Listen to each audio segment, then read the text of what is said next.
Now, this is a story of what happens if you're not very careful with looking after your children.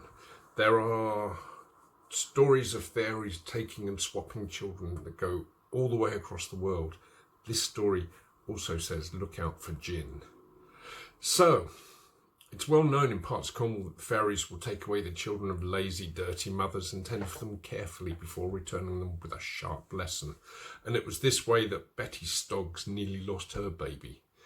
Betty's father was an old farmer called Barl who farmed a few acres and worked for another farmer as well.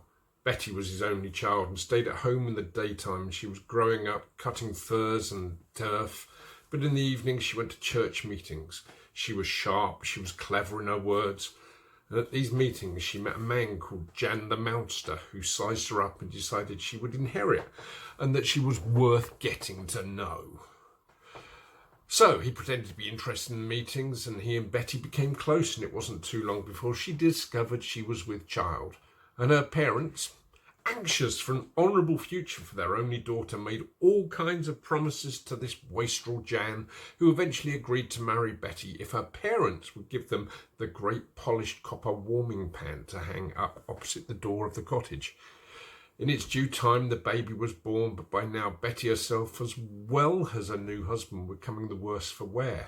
Jan worked as little as possible on the local farm, and he drank hard every evening with his mates. Betty had also taken to drink, mostly under the influence of a friendly peddler woman who sold crocheted blankets from door to door. She had a bottle of gin hidden underneath them in her blanket. The peddler woman came to the cottage one morning when Betty was making bread. She stayed for a while, and both she and Betty drank. They drank a noggin or two of gin, forgetting both the dough and the baby. When the baby grew crotchety, Betty cleverly gave it Jan's watch to play with.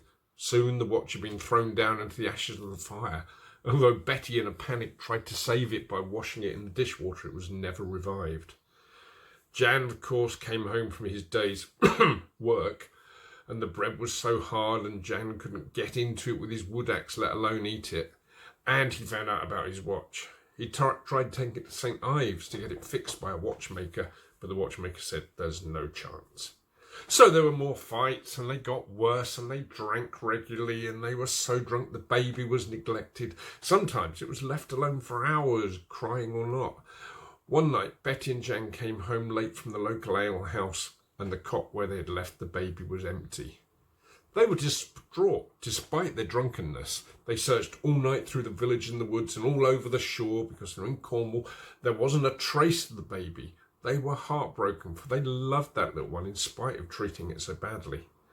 By morning, they were both sitting with their heads in their hands in their little cottage in despair next to the empty cradle.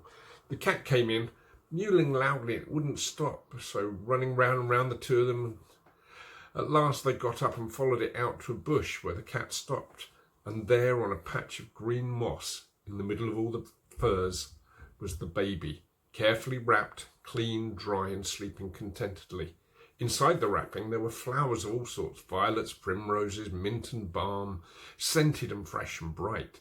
The old people in the village said that the fairies had taken the child, and that sunrise had interrupted. They were sure the fairies would return to take the child for good the next night. Well, the fairies never came back, but the fright they put into Jan and Betty changed them for good. They cared for their child properly, kept their place clean. They stopped drinking. Betty got off the gin, and they worked harder and lived much more happy as a family after that. So sometimes these things can work out in the end.